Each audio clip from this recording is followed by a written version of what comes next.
ఈ యొక్క ఉన్నతమైనటువంటి కృపను బట్టి మరలా ఈ పగటకాల సమయంలో మీతో దేవుని మాటలు పంచుకునే అవకాశాన్ని నేను కలిగి ఉన్నాను. అందును బట్టి దేవునికి కృతజ్ఞతా స్తోత్రాలు తెలియజేస్తూ ఈ విధమైన క్లాసులు ఏర్పాటు చేసే విషయంలో మనందరినీ నడిపిస్తున్నటువంటి, ప్రయాసపడుతూ మమ్మలను ఆహ్వానిస్తున్నటువంటి స్థానిక సేవకులైన మారేష్ గారికి, వారి కుటుంబానికి, ఇలాగూ ఆయా రాష్ట్రాలలో ప్రత్యేకమైనటువంటి బైబిల్ కాలేజీలు ఏర్పాటు చేసి అందరికీ సత్యాన్ని ప్రకటించే విషయంలో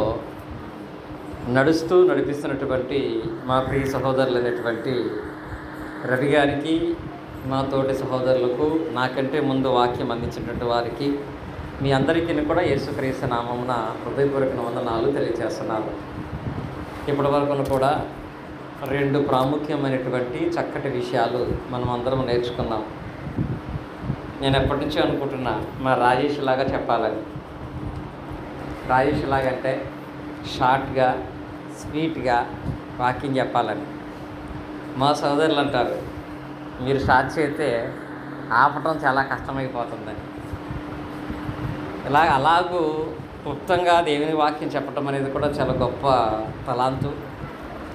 చక్కటి వాక్యాలు ఇరువురు కూడా అందించారు.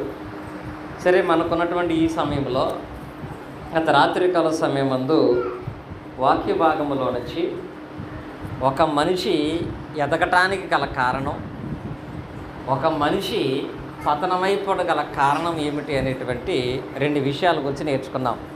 ఎవడైనా సరే వాడు బాగా ఎదిగాడంటే దానికి ఒక కారణం ఉంటుంది. ఎవడైనా సరే వాడు పతనమైపోయాడంటే దానికి ఒక కారణం ఉంటుంది. అలాంటి కారణాలలో ముఖ్యమైనటువంటి రెండు కారణాల గురించి రాత్రి మాట్లాడుకున్నాం. అదే మన పాఠము కూడా. ఏంటది? వినయము మరియు గర్వము అనే దాని గురించి. ఒక మనిషి పతనం అయిపోయాడంటే దానికి కారణం ఏమై ఉంటుంది? గర్వము. గర్వం వస్తే ఖచ్చితంగా వాడు పతనమైపోతాడు. ఒక సామెత కూడా ఉంటుంది, పెరుగుట విరుగుట కొరకే అంటాడండి. ఏదైనా ఒక మొక్క బాగా ఎత్తుగా, అన్నిటికంటే ఎత్తుగా సడన్గా పెరిగిపోయింది అనుకోండి, ఖచ్చితంగా అది ఏమైపోద్ది? ఇరిగిపోద్ది. పెరుగుట విరుగుట కొరకే, గర్వము పతనము కొరకే. రెండవది, ఒక వ్యక్తి అన్నిటిలోనూ హెచ్చింపబడాలంటే ఏది కలిగి ఉన్నవాడు ఖచ్చితంగా హెచ్చించబడతాడంటే వినయము కలిగిన వ్యక్తి ఎప్పటికైనాను హెచ్చించబడతాడు. ఇది నేనిస్తున్న హామీ కాదు, దేవుడే ఇచ్చినటువంటి హామీ. నిన్న మూల వచనంగా ఈ పాఠ్యాంశాన్ని గురించి, వినయము మరియు గర్వం అనే పాఠము గురించి మూల వచనంగా సామెతల గ్రంథములో 29వ అధ్యాయంలో 23వ వచనాన్ని మనం చదువుకున్నాం. అక్కడే జ్ఞానం కలిగిన సొలొమోను ద్వారా దేవుడే తెలియపరిచాడు ఈ రెండింటి గురించి ఒక్క వచనములోనే. ఏమని? ఎవని గర్వము వానిని తగ్గించును, వినయ మనస్కుడు ఘనత నొందును. ఎవడు గర్వపడితే వాడు తగ్గించబడతాడు. ఎవడు వినయ మనస్సు కలిగి ఉంటే, వినయం అంటే ఏంటి? వినయం కలిగి ఉంటామంటే తగ్గించుకుని ఉంటాం, లోబడి ఉండటం, విధేయత కలిగి ఉంటాం. ఎవడైతే తన్ను తాను తగ్గించుకుంటాడో దేవుడు ఖచ్చితంగా వాడిని హెచ్చిస్తాడు. ఎవడైతే తన్ను తాను హెచ్చించుకుంటాడో దేవుడు ఖచ్చితంగా వాడిని తగ్గిస్తాడు. ఈ సూత్రాన్ని అర్థం చేసుకొని విశ్వాసములో నడవగలిగితే నిజంగా ఈ జీవితంలో అన్నిటిలోనూ కూడా మనం గొప్పవాళ్ళగా ఉంటాం. రాబో పరలోకములో కూడా దేవునితోనూ క్రీస్తుతోనూ సమానముగా ఉండగలిగేటువంటి ఆ ధన్యతను మనం పొందగలుగుతాము. అలా ఆ ధన్యతను పొందాలి అంటే పతనం చేసే గుణం మనకు ఉండకూడదు. ఒకవేళ ఉంటే దాన్ని వెంటనే మార్చుకోవాలి. అభివృద్ధి చేసే గుణం మనలో ఉండాలి. ఒకవేళ లేకపోతే ఈ రోజు నుంచైనా మనమందరము దానిని అలవాటు చేసుకోవాలి. ఎప్పుడైనా బోధించే నేనే కానీ, వినేటువంటి మీరే కానీ, ఎవరైనా సరే ఈ బైబిల్ దగ్గరకు వచ్చారంటే, లేక దేవుని వాక్యం వినటానికి వెళుతున్నామంటే, ప్రార్థనా మందిరానికి వెళుతున్నామంటే రెండు విషయాలు తీర్మానించుకుని రావాలండి. ఇక్కడికి వచ్చేటప్పుడు 2 విషయాలు తీర్మానం చేసుకురావాలి. ఏ రెండో తెలుసా? ఒకటి, మార్చుకుంటాను అని తీర్మానం నీకు ఉండాలి. 2, నేర్చుకుంటాను అని తీర్మానం ఉండాలి. వచ్చేవాళ్ళకి ఏ 2 ఖచ్చితంగా ఉండాలి? నేను మార్చుకుంటాను అనే గుణం నీకుంటేనే రా, లేకపోతే వేస్ట్.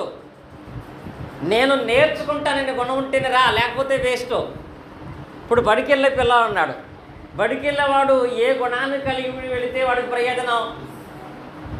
నేర్చుకునే గుణం వాడుకుంటే, నేర్చుకుంటాననే ఆలోచన వాడుకుంటే స్కూల్కి వెళ్ళటం వల్ల వాడికి ప్రయోజనం.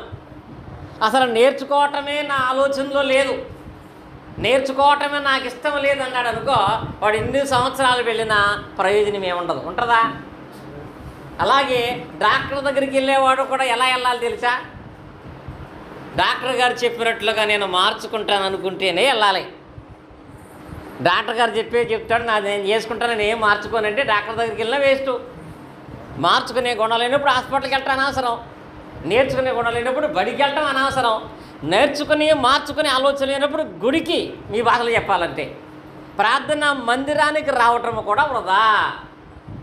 వచ్చిన మనము మన జీవితాల యందు ఆశీర్వాదం పొందేటువంటి వాళ్ళమై ఉండాలి అంటే దేవుడు ఏ విషయాల ద్వారా అయితే మనతో మాట్లాడుతున్నాడో ఆ మాటలను బట్టి నేను మార్చుకోవలసినవి మార్చుకుంటాను, నేర్చుకుంటాను అనుకున్నప్పుడే దేవుడు వినయ మనస్సు గల వారిని ఘనపరిచినట్లుగా మనల్ని కూడా దేవుడు హెచ్చిస్తాడు, ఘనపరుస్తాడు, ఆశీర్వాదం కలిగినట్లుగా మనల్ని దేవుడు మేలుకర మార్గం నడిపిస్తాడు. అలాంటి విషయాలలో మనలో గర్వం ఉందా?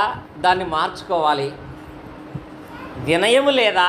దాన్ని నేర్చుకోవాలి అనే ఆలోచన మీకుంటే అసలు ఎక్కడ మనకు గర్వం ఉంది, ఎక్కడ మనం వినయాన్ని కలిగి ఉన్నామనేది మనకు తెలియాలి. అందుకే రాత్రి ముగింపులు ఏం చెప్పానంటే, ఈరోజు చేసే ప్రసంగంలో కొన్ని టెస్టులు చేస్తానని చెప్పాను. నేను టెస్టులు పెడతానన్నాను. ఇది పేపర్ మీద పెట్టే టెస్ట్ కాదు, లేకపోతే స్కానింగ్లో మిషన్లో పెట్టే టెస్ట్ కాదు. ఇది మీ హృదయాల మీద వేసేటువంటి టెస్ట్. ఈ టెస్ట్ అనేది ఎవరికి వాళ్ళే చేసుకోవాలి. ఈ టెస్ట్లో ఏదైనా లోపం కనపడితే మీకు మీరు దాన్ని మార్చుకోవాలి. ఇంక్లూడింగ్ బోధకులైన వారు కూడా దాన్ని మార్చుకోవాలి. అలా మార్చుకుని పతనం చేసేది ఏం చెప్పాను నేను? గర్వం. అది ఉందా? ఆ విషయంలో దాన్ని మార్చుకోండి. హెచ్చించేదేంటి? వినయం.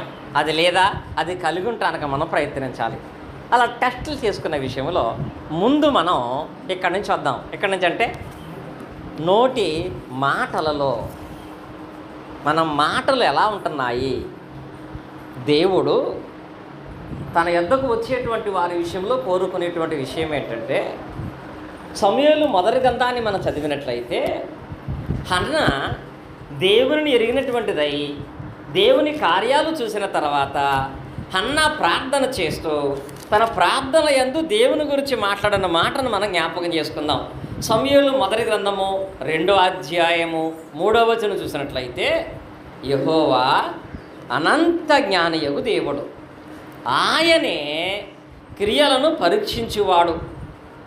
ఇకను అంత గర్వముగా మాట్లాడుకొడి, గర్వపు మాటలు మీ నోట రానియ్యకుడి. ఏమి రాకూడదంట? గర్వపు మాటలు మీ నోట రానివ్వద్దు.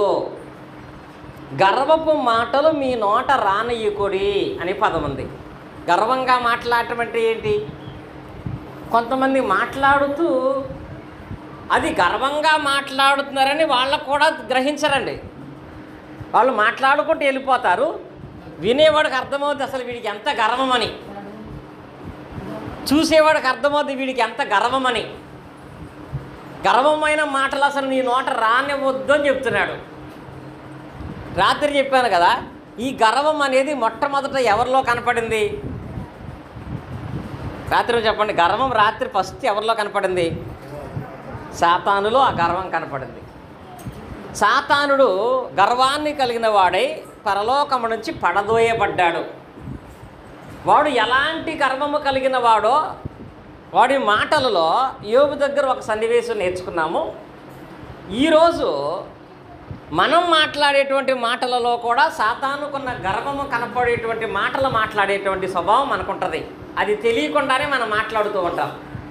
అదేంటంటే యేసుక్రీస్తు వారు ఈ లోకములు 33.5 సంవత్సరాలు జీవించినప్పుడు యేసుక్రీస్తు వారు బాప్తిసం పొందారు. సంవత్సరం అయిపోయింది కదా, మీరు వాక్యం నేర్చుకుని దాటింది కదా. యేసుక్రీస్తు వారు ఏ సంవత్సరం బాప్తిసం పొందారు? ఏ వయసులో? 30 సంవత్సరాల వయసులో బాప్తిసం పొందారు. బాప్తిసం పొందిన వెంటనే ఆయనకు శోధన వచ్చింది. అపవాది శోధించాడు. ఎక్కడ? అరణ్యంలో. అప్పుడు యేసుక్రీస్తు ఎన్ని రోజులు ఉపవాసం ఉన్నారు? 40 రోజులు ఉపవాసం ఉన్నారు. ఈ 40 రోజులు ఉపవాసం ఉన్నప్పుడు యేసుక్రీస్తు వారిని శోధించటానికి వచ్చిన వ్యక్తి ఎవరు? అపవాది వచ్చి యేసుక్రీస్తు వారిని శోధించిన సంఘటనలో వాడు తన గర్వముతో మాట్లాడిన ఒక మాట ఉంది. తన గర్వముతో మాట్లాడిన మాట అది వాడి స్వభావాన్ని చూపించింది. అక్కడ యేసుక్రీస్తు వారితో వాడు 3 మాటలు మాట్లాడాడు. 3 మాటలలో గర్వముతో మాట్లాడిన మాట ఎవరైనా చెప్పగలరా? ఎవరండి అక్కడ? వాడు గర్వంతో మాట్లాడిన మాట మత్తయి సువార్తలో 4వ అధ్యాయంలో మనం చూస్తాము. మత్తయి సువార్త 4వ అధ్యాయం 8వ వచనం. మత్తయి సువార్త 4వ అధ్యాయం 8వ వచనం. మరలా అపవాది మిగిలి ఎత్తైన ఒక కొండ మీద కొనుక్కొనిపోయాను, ఈ లోకరాజ్యములటిని వాడి మహిమను చూపి నీవు సాగిలపడి నాకు నమస్కారం చేసినడలా వీటన్నిటిని నీకు చేతనని ఆయనతో చెప్పాను. ఈ వాక్య భాగంలో అర్థం ఏంటంటే అపవాది యేసుక్రీస్తు అని ఒక ఎత్తైన స్థలానికి తీసుకువెళ్ళి ఈ లోకమంతా చూపించాడంట. చూపించి ఏమన్నాడు తెలుసా? ఇవన్నీ నీకు ఇస్తానన్నాడు. అంటే దాని అర్థం వాడు ఏ ఆలోచన కలిగి ఉన్నాడు? ఇదంతా నాది. ఏంటక్కడ? ఇదంతా నాది. చాలామంది వాళ్ళకి కలిగినటువంటి ఆస్తిని చూసుకుని, వాళ్ళ కొడుకున్న ఐశ్వర్యాన్ని చూసుకుని ఇదంతా నాది, ఇదంతా నాది అనుకుంటారండి. నాది అనుకునేది గర్వం. ఇచ్చిన దాన్ని చూసుకుని ఇచ్చిన దేవుణ్ణి మర్చిపోవటం అనేది గర్వం. అపవాది ఇదంతా నాది, నువ్వు కనుక నాకు నమస్కారం చేస్తే ఇదంతా నేను నీకు. నిజంగా అది అపవాదిదా? వాడిదా? ఈ లోకమంతా వాడిదా? వాడిది కాకపోయినా నాది అని గొప్ప చెప్పుకున్నాడు వాడు. నాది అని గర్వంగా మాట్లాడాడు వాడు. మరి నేటి దినాలలో కూడా మనము కలిగి ఉన్నటువంటి విషయంలో ఆస్తిని కలిగి ఉన్నా, ఐశ్వర్యాన్ని కలిగి ఉన్నా, పొలాన్ని కలిగి ఉన్నా, ఆహారాన్ని కలిగి ఉన్నా మనం ఎలాంటి స్వభావాన్ని కలిగి ఉండాలి? తండ్రి, ఇదంతా నీ వల్ల నేను కలిగి ఉన్నాను, నీ చిత్తమైతే ఇది నేను అనుభవిస్తాను, ఇది నీది, నీవు అవకాశం ఇస్తే ఇది నేను అనుభవించేటువంటి వాడినై ఉంటాను అనే స్వభావం కలిగి ఉండాలి తప్ప నాది, నేను సంపాదించుకున్నాను, ఇదంతా నాది, నాకు ఇష్టమైనట్టు చేసుకుంటాను అంటే అది గర్వమే. ఎప్పుడూ కూడా నేను సంపాదించానని మాట గర్వం. దేవుని దయ వల్ల ఇది నేను కలిగిన అనేది వినయం. ఈ మాట మనల్ని నాశనం చేస్తుంది.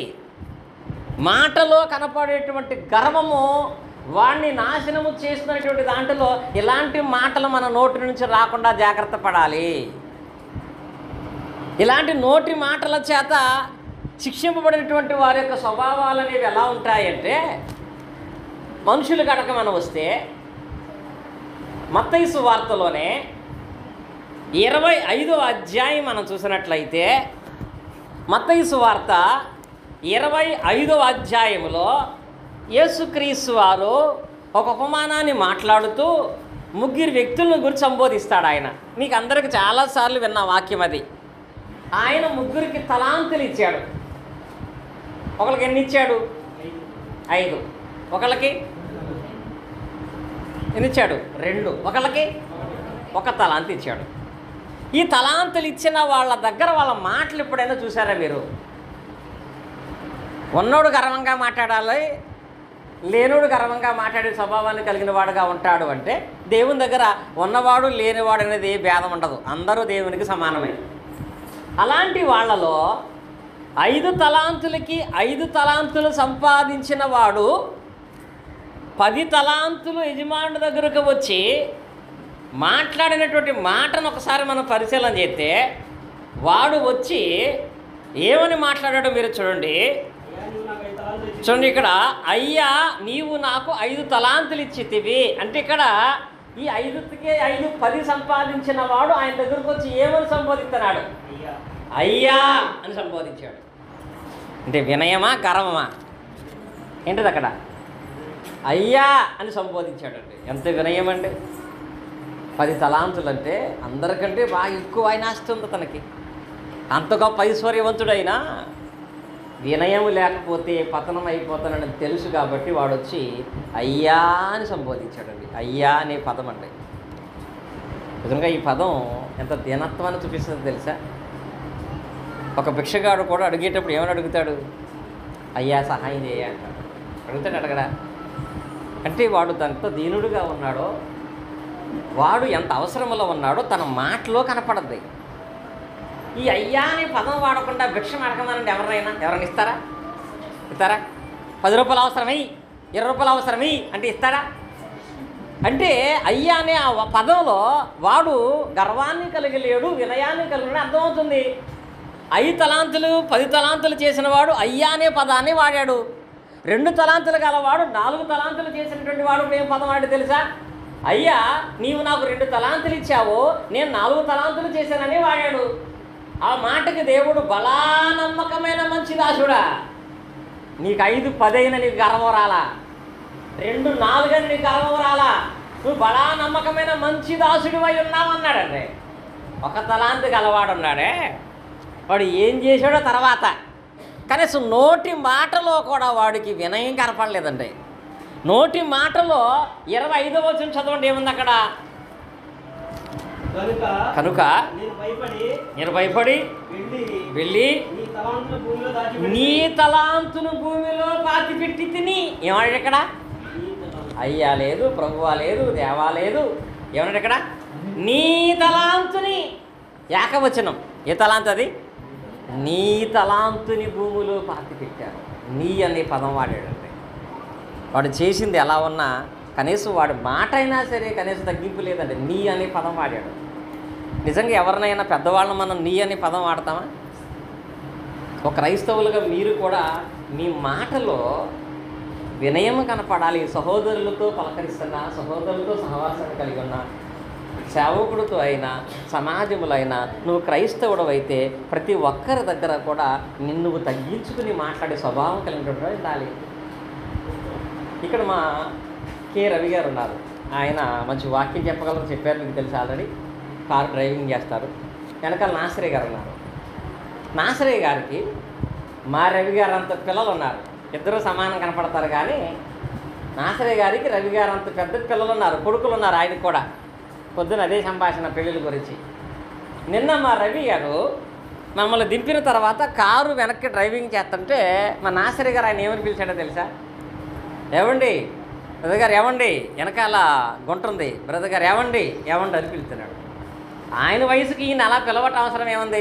ఏ రవి అనకూడదా? అలా అన్నప్పుడు ఈయన కూడా ఏమంటాడు అప్పుడు? ఏ నాసరయ్య అనడా? ఇలా అన్నప్పుడు అందరూ కూడా ఏమంటారు అప్పుడు? వీళ్ళేం సేవకులు అనరా? అంటే మనం గౌరవిస్తే వాళ్ళు గౌరవిస్తారు, నిన్ను తగ్గించుకుంటే వాళ్ళు కూడా నిన్ను హెచ్చిస్తారు. ఇక్కడ ఈ దాసుడు పని చేయకపోగా దేవుడు అక్కడ నువ్వు ఎంత చేసావు, ఎంత అభివృద్ధి చేసి దేనించేవాళ్ళ ఫస్ట్ మాట కాడని చూస్తే మాటలోనే గౌరవం లేదు. దేవుణ్ణే నీ అనే పదం వాడాడు. నీవు నాకు ఇచ్చావు అని వాడివి. పైగా అంటాడు, నీవు కఠినవు గనక, నీవు విత్తన చోట కొత్తావు గనక ఇన్నిసార్లు నీవు అంటే అసలు నువ్వు ఎవడన్నాడు ఆయన. ఏమన్నాడు? స్వామరవైన చెడ్డదాసుడా. ఎందుకు వాడు చెడ్డదాసుడయ్యాడు? పని చేయకపోవటం మరొక విషయం అయితే, ముందు మాటలో వినయం లేకపోవటం, మాటలో తగ్గింపు లేకపోవటం, మాటలో తను తగ్గించుకోకపోవటాన్ని బట్టి వాడి దగ్గర 1 తలాంతు కూడా తీసివేయబడి 10 తలాంతులు అక్కడ ఇచ్చి వాడిని కాళ్ళు చేతులు కట్టి కటికి చీకట్లో పడేశాడండి. ఇక్కడ సాతానుకున్న స్వభావమే ఈ దాసుడికి ఉంది. అందుకే మాటలో చెప్తున్నాడు అక్కడ, మీరు గర్వపు మాటలు మీ నోటి నుంచి రానివ్వకండి. గర్వపు మాటలు మీ నోట రానివ్వకండి. గర్వాన్ని కలిగినటువంటి వాడుగా మీరు మాట్లాడకండి. మరి వినయం కలిగిన వాడి మాటలు ఎలా ఉంటాయో తెలుసా? వినయం కలిగినటువంటి మాటల గురించి చూడాలంటే లోకాసు వార్తలో 7వ అధ్యాయం మనం చూసినట్లయితే 7వ వచనంలో అక్కడ యథార్థంగా జరిగిన ఒక సంఘటనలో అసలు ఆయన్ని చూస్తే అసలు మనం ఇంకా ఎంత వినయంగా మాట్లాడే అర్థమవుతుందండి. లోకాసు వార్త 7వ అధ్యాయంలో ఒక శతాధిపతి ఉన్నాడండి. శతాధిపతి అంటే 100 మంది కూలోళ్ళకి మేస్త్రి కాదండి, కూలోళ్ళకి కాదు. శతాధిపతి అంటే 100 మంది అధికారులకు, 100 మంది సైనికులకు అధిపతిగా ఉంచబడేటువంటి వాడు. 100 మంది అధికారులు ఈయన మాట ప్రకారంగా నడుచుకునేటువంటి వారు అయి ఉంటారు. అంత గొప్ప హోదా. ఈయన మాట్లాడితే ప్రభుత్వం ఈయన వెనకాల వచ్చేది. ఈయన ఏదైనా చేయాలనుకుంటే 100 మంది సైనికులు వెళ్ళి మాట మాత్రంలో చేసి వచ్చేస్తారంట.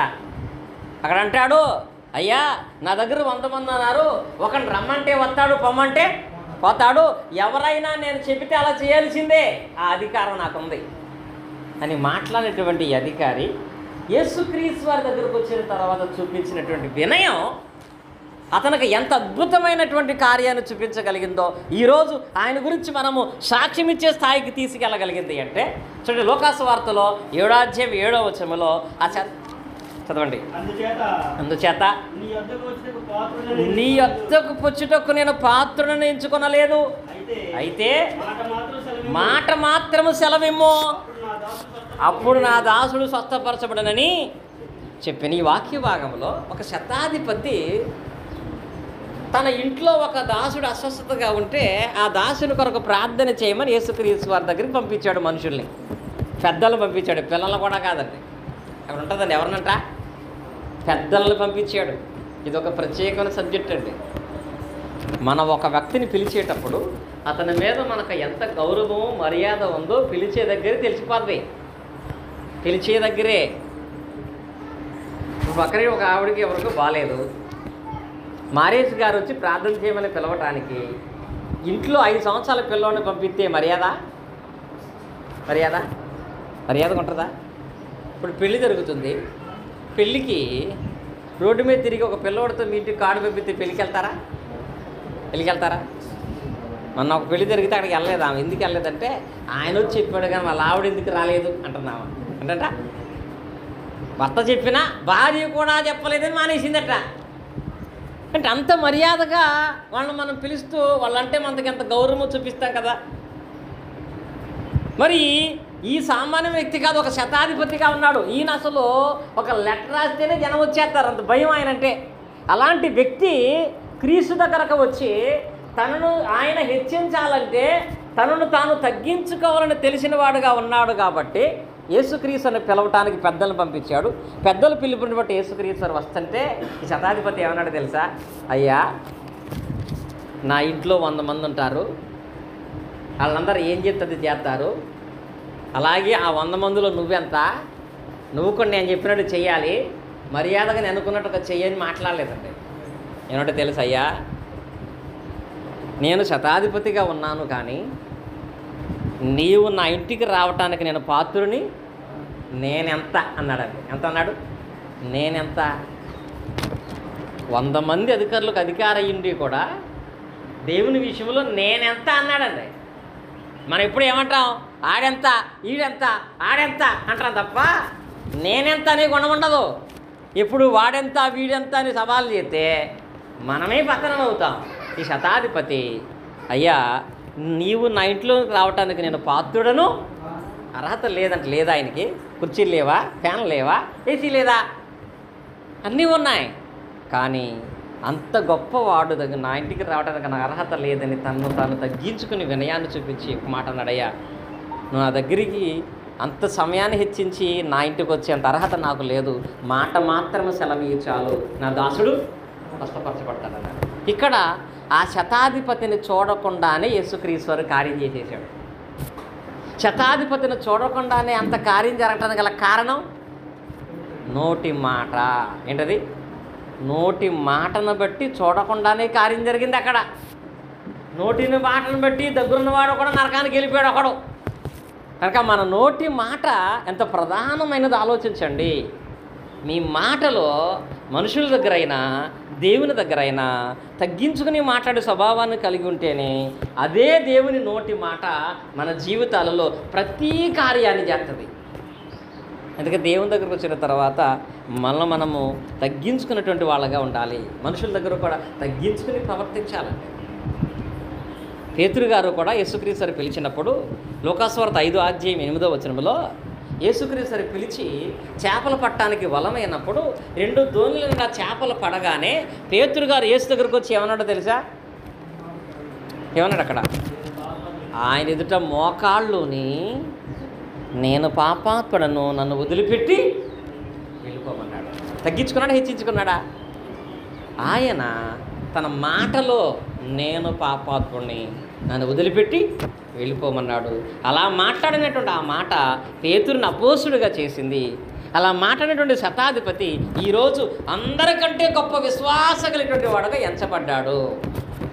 కనుక మాటలో ఇప్పుడు మనం ఎలా ప్రవర్తించటం? ఇప్పటి వరకు లోకంలో నాకంటే గొప్పవాడు లేడు, నాకంటే ఉన్నతమైన వాడు లేదు, అంతా నాది నాది అని ప్రవర్తిస్తున్నామా? మార్చుకుందాం. ప్రతి విషయం అందును కూడా మనం తగ్గించుకుని మనం ప్రవర్తిద్దాం. ఎందుకనగా దేవుడు ప్రతి మనిషి మాటను చూస్తున్నాడు. గర్వపు మాటలు మీ నోట రానివద్దని దేవుడు చెప్పాడు. ఇది ఒకటి మార్చుకోవాల్సింది, నేర్చుకోవాల్సింది. ఈ టెస్ట్లో మరి మీరు ఎలా మాట్లాడుతున్నారు ఇప్పటి వరకు నాకు తెలియదు, కానీ ఒకవేళ గర్వంగా మాట్లాడుంటే మార్చుకుందాం. ఎందుకంటే నాశనానికి ముందు ఏం నడుస్తుంది? గర్వము నడుస్తుంది. ఇక రెండోది ఏంటో తెలుసా? ఇప్పుడు కిందకి వెళితే నడక, ఇది కూడా చాలా ప్రాముఖ్యమైనది. నడకలో ఏముందండి?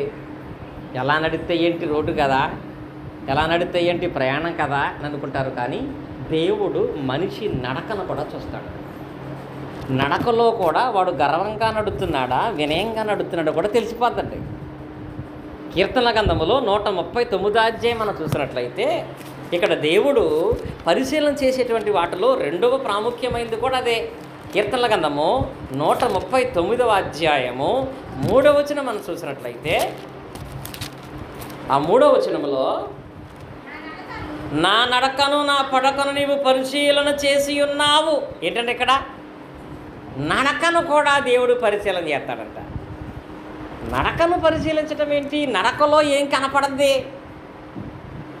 నడకలో ఏం చూస్తాడు అంటే, నిజమే నువ్వు క్రైస్తవుడు అయితే, బాప్తిసం పొందినవాడైతే నీ నడక ఖచ్చితంగా వినయాన్ని చూపించేదిగా ఉండాలి. నడక కూడా మార్చుకోవాలండి.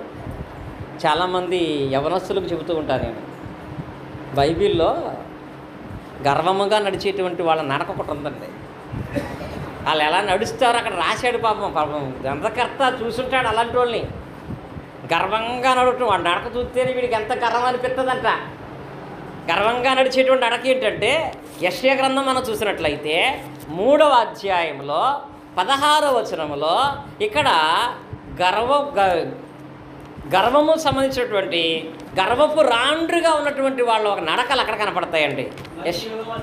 మరియు యెహోవా సెలవిచ్చినదేమనగా, సియోను కుమార్తెలు గర్విష్ఠురాండ్రై మెడచాచి నడవటం అంట.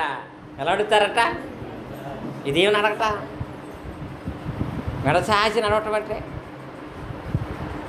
అది నేను చూపిస్తే భయంకరంగా ఉంటుంది. ఇంకా ఇలా పెట్టుకుని ఇలా నడుస్తాడు, రొమ్ము మీర్చుకుని ఒకడు.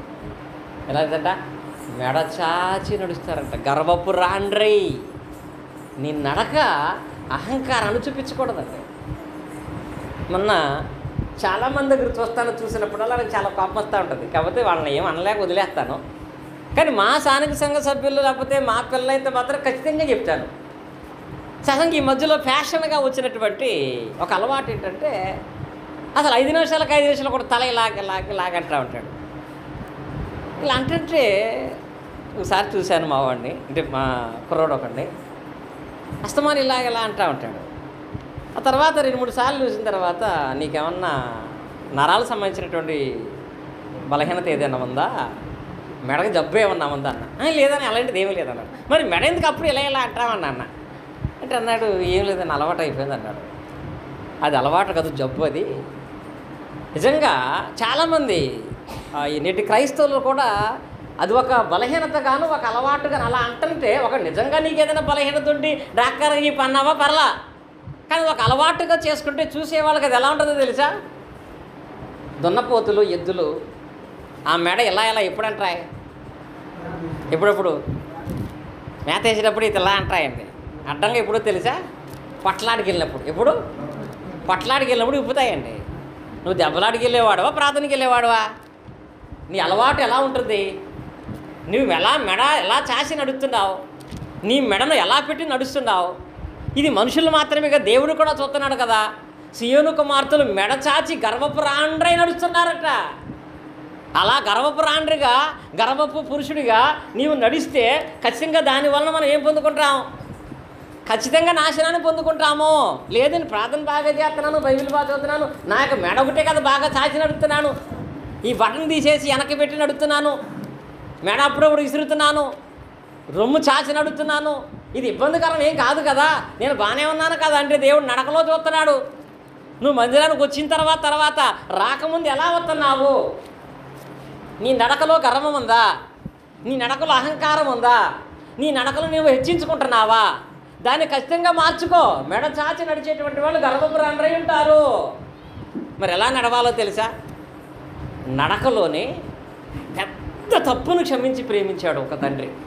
నడకే అసలు మాట్లాడలేదు, ఏమీ చెప్పలేదు, చాలా పెద్ద తప్పు చేశాడు. అతను నడక చూసేటప్పటికి అతని మీద కోపం అంతా పోయిందండి. వినయమికలు నడిచినటువంటి వ్యక్తి ఎవరో తెలుసా బైబిల్లో? లూకాసు వార్తలో 16వ అధ్యాయం మనం చూసినట్లయితే, లూకాసు వార్త 16వ అధ్యాయము 20వ వచనాన్ని మనం పరిశీలన చేసినట్లయితే, ఇక్కడ మనందరికీ తెలుసు ఒక తండ్రికి 2 కొడుకులు ఉన్నారు. ఆ కొడుకుల్లో చిన్న కుమారుడు తండ్రి దగ్గర తన ఆస్తి తనకిమ్మని గర్వముతో నాది నాకు కొత్తది, నాది నాకు ఇచ్చేయి అని చెప్పి దెబ్బలాడి ఆస్తి తీసుకుని ఆస్తి అంతా పట్టుకుని దూర ప్రదేశానికి వెళ్ళిపోయి పూర్తిగా పాడు చేసేసి అన్నీ పోగొట్టుకొని తిరిగి ఇంటికి నడిచి వస్తున్నాడా లేదా? ఈ ఉపమానంలో ఆ తండ్రి ఆ కొడుకు రావటాన్ని చూసి ఇంటికి వచ్చిన తర్వాత వెళ్ళి అతనితో మాట్లాడి అతన్ని కౌగిలించుకున్నాడా? ఇంటికి రాకుండానే ఎదురు పరిగెత్తికెళ్ళి అతనితో మాట్లాడి కౌగిలించుకున్నాడా? ఇక్కడ ఈ తండ్రి ఆ కొడుకు రాకుండానే దూరాన్ని చూశాడంట. దూరానికి వాడిని చూడగానే వాడి నడక కనపడిపోయింది. వాడి నడకను చూసి తండ్రి ఇంటి దగ్గర నుంచి పరిగెత్తికెళ్ళి, వాడు ఏం మాట్లాడలేదండి, పరిగెత్తికెళ్ళి మెడ మీద పడి ముద్దు పెట్టుకున్నాడు. ఎలా నడుచుంటాడు అప్పుడు వాడు? నిజంగా వాడు ఇవన్నీ పాడు చేసుకుని, అన్నీ పాడు చేసి, అన్నీ పూర్తిగా నాశనం చేసుకొని తిరిగి ఇంటికి వస్తా చొక్కా ఇక్కడ దాకా మడతెట్టుకొని ఎదరు బట్టలు తీసి వెనక్కి వేసుకొని తల ఇలా దూకుంటా వస్తే తండ్రి వెళ్తాడా? అహంకారం నడుచుకుంటూ వస్తే తండ్రి ఏమంటే తెలుసా? వాడిని కనీసం ఊరి వెలుపలు గిట్టేయండి, వాడిని ఊరి పొరిమేర కూడా రాకూడదు అంటాడు. కానీ ఆ తండ్రి పరిగెత్తికి వెళ్ళి కౌగిలించుకున్నాడంటే, వాడు వస్తుంటే వాడు నడకలో తండ్రికి ఏం కనపడింది? వాడు ఆల్రెడీ ఇంటికాడ అనుకున్నాడు, ఆ దేశంలో ఏమనుకున్నాడు? నేను నా తండ్రి దగ్గరికి వెళ్ళి ఇక నీ కొడుకుని అనిపించుకోను, నన్ను నీ ఇంట్లో ఒక పనివాడుగా పెట్టుకో, ఒక దాసుడిగా బతుకుతాను అని హృదయంలో నిశ్చయించుకున్నాడు. కాబట్టి నడకలో వినయం వచ్చింది. నేను ఆయన కొడుకును కదా, మళ్ళీ ఎందుకు ఇవ్వడో, నా మాట ఎందుకు వినడో, అవసరమైతే కోర్టుకి వెళ్తానంటే ఎలా వచ్చేవాడు? కనుక ఇప్పుడు ఒక తండ్రి తన కుమారుని ప్రేమించాడు అంటే నిజంగా ఉపమానం తల్లి బిడ్డల గురించి కాదండి, తండ్రి బిడ్డల గురించి కాదు. అక్కడ తండ్రి పాత్రలో దేవుణ్ణి మనం చూడాలి, ఆ కొడుకు పాత్రలో మనల్ని మనం చూసుకోవాలి. మరి మనం దేవుని దగ్గరికి వస్తున్నప్పుడు లేక లోకంలో అడుచుకుంటున్నప్పుడు మన నడక అనేది ఎలా ఉంటుంది? అహంకారాన్ని కలగజేస్తుందా, వినయాన్ని కలగజేస్తుందా, గర్వాన్ని కలగజేస్తుందా, తగ్గింపును చూపిస్తుంది అనేటువంటి దానిని మనం పరిశీలించుకుని ఒకవేళ ఎక్కడైనా అహంకారం కలిగినటువంటి వాడుగా నడుచుకుంటూ ఉంటే ఇంకా ఎవరు కూడా మనల్ని ప్రేమించరు, దేవుడు కూడా ప్రేమించాడు. మన నడక ఇప్పుడు కూడా ఎలా ఉండాలి తెలుసా? వినయము కలిగి తగ్గించుకొని. మళ్ళీ అందులో కూడా 2 రకాలండి. ఇది వచ్చింది కాబట్టి చెప్తున్నాను. వినయం వేరు, అతి వినయం వేరు. వినయంగా నడుచుకో మంచిదే, అతి వినయంగా నడుచుకో అది ఇంకా ప్రమాదం. అసలు ఎవడు నమ్మడాన్ని? అతి వినయం అంట ఏం లక్షణం తెలుసా? అతి వినయం దూరతనాక్షణం అంట. అతి వినయం కలిగిన మరీ ప్రమాదకరం. ఇప్పుడు మందిరానికి వస్తున్నావు, బైబిల్ పట్టుకుని నడుచుకుని రా, పర్లేదు. మందిరానికి వస్తూ కూడా కనీసం రోడ్డు మీద బస్సు వస్తుందో కారు వస్తుందో కూడా తెలియకుండా మొత్తం తలకాయ వచ్చి కడుతున్నావు అనుకో, మరీ ఎక్కువ నటిస్తుంది అనుకుంటారు. కనుక నీ నడక వినయాన్ని కనపరచాలి. అతి వినయం మనం ప్రదర్శించే అవసరం లేదు. నీ నడకలో గర్వం అనేది కనపడకూడదు. అది ఎవరికి కనపడినా వీడికప్పుడే చాలామంది విషయాల్లో చెప్తూ ఉంటారండి, అసలు వాడికి ఎంత గర్వం, చూడు ఎలా నడుస్తున్నాడో. నువ్వు క్రైస్తవుడివేనా? దేవుడిని ప్రేమించాలా? ప్రేమించాలంటే దేవుడు ముందు నడకను చూస్తున్నాడు. కనుక నడకలో మెడచాచి కానీ అహంకారంగా కానీ నడవక వినయము కలిగినటువంటి వారముగా నడుచుకునేటువంటి వారమై ఉండాలనేది దేవుని యొక్క వాక్య భాగంలో చెప్పబడుతున్నటువంటి ప్రధాన విషయం. ఇది రెండవ టెస్ట్. ఈ టెస్ట్లో ఒకవేళ మనలో ఎక్కడైనా లోపముగా అహంకారంగా నడుచుకునేటువంటి బుద్ధి ఉందంటే దాన్ని మార్చుకోవాలి, వినయం కలిగి నడుచుకోవాలి. ఇంకా అందులో మూడవ పరీక్ష ఏంటంటే, మనం లోక సంబంధమైనటువంటి విధానంలో ప్రవర్తన. మనం మనుషులందరితో ఎలా ప్రవర్తిస్తున్నాం, ఎలాంటి ప్రవర్తన కలిగినటువంటి వాళ్ళంగా ఉన్నాం. ప్రవర్తనలో కూడా వినయం ఉంటుంది, గర్వం ఉంటుంది. కీర్తనల గ్రంథంలో మనం చూసినట్లయితే 16వ అధ్యాయం 7వ వచనంలో దేవుడు ఒక గొప్ప వాగ్దానం చేశాడు. అసలు దాన్ని చదివితే చాలా ఆనందం వేస్తుంది. సామెతల గ్రంథం 16వ అధ్యాయం 17వ వచనంలో ఒకని ప్రవర్తన యెహోవాకు ప్రీతికరమగునప్పుడు, సామెతలు 16:7లో ఒకని ప్రవర్తన యెహోవాకు ప్రీతికరమగునప్పుడు ఆయన వాని శత్రువులు సహా మిత్రులుగా చేస్తాడట. ఏమి నచ్చితే? ప్రవర్తన. ప్రీతికరం అంటే ఇష్టం. అసలు నీ ప్రవర్తన దేవునికి ఇష్టమైతే అంట, నీ శత్రువులు కూడా నీకు మిత్రులు అయిపోయేటట్టు చేస్తాడంట దేవుడు. ఏమి నచ్చితే? మన ప్రవర్తన దేవునికి నచ్చితే మనం అందరికీ నచ్చినట్లుగా దేవుడు చేస్తాడు. అంటే మనం ఎందుకు నచ్చం అందరికీ? చదువు రానివాడంటే కొంతమందికి నచ్చదు, ఆరోగ్యం లేనివాడంటే కొంతమందికి నచ్చదు, పని చేయలేనివాడంటే కొంతమందికి నచ్చదు, ఐశ్వర్యం లేనివాడంటే కొంతమందికి నచ్చదు, పిల్లలు లేని వాళ్ళంటే కొంతమందికి నచ్చదు. కానీ వాళ్ళందరూ నీవు నచ్చేటట్లుగా ఉండాలంటే చదువుకునే జ్ఞానం ఎవరు ఇవ్వాలి? దేవుడిచ్చి నేను వాళ్ళు ఇష్టపడేట్లుగా దేవుడు చేస్తాడు. ఆరోగ్యం ఇచ్చి వాళ్ళు ఇష్టపడేట్లుగా దేవుడు నేను చేస్తాడు. సంతానం ఇచ్చి వాళ్ళు కూడా ఇష్టపడేట్లుగా దేవుడు. ఎప్పుడు అందరికీ నువ్వు ప్రీతికరమైన వాడు ఎప్పుడు అవుతావంటే నీ ప్రవర్తన యెహోవాకు ప్రీతికరమైనప్పుడు. ఫస్ట్ నీ ప్రవర్తన దేవునికి నచ్చాలి. దేవునికి నచ్చాలంటే నీ ప్రవర్తనలో వినయము కనపడాలి తప్ప గర్వము కనపడకూడదు. ప్రవర్తనలో గర్వము కనపడేటువంటిది అయి ఉంటే దేవుడు ఏం చేస్తాడు అనగా, కీర్తనల గ్రంథంలో చూడండి 31వ అధ్యాయం, కీర్తనల గ్రంథము 31వ అధ్యాయము 23వ వచనాన్ని మనం చదువుకుందాం.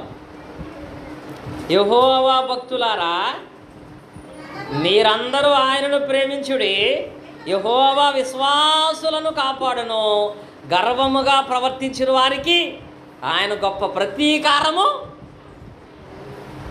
ఎలాగంట? గర్వముగా ప్రవర్తించు వారికి. గర్వంగా ప్రవర్తించడం అంటే రాత్రి కూడా తెలియపరిచాం.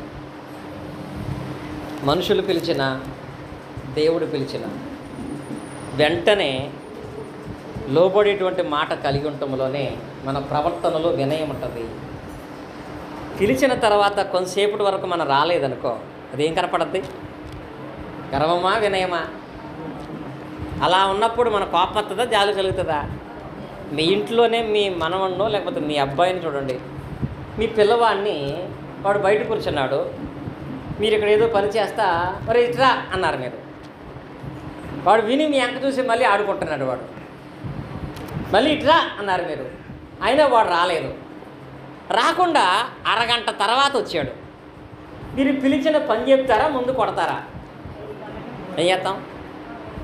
మీ పిల్లోడు పిలవగానే రాకపోతే నీకంత కోపం వస్తే, మరి దేవుడు అన్నీ ఇచ్చినవాడు ఆయన పిలిచినప్పుడు రాకపోతే ఆలస్యం చేస్తే ఆయన దండించడా?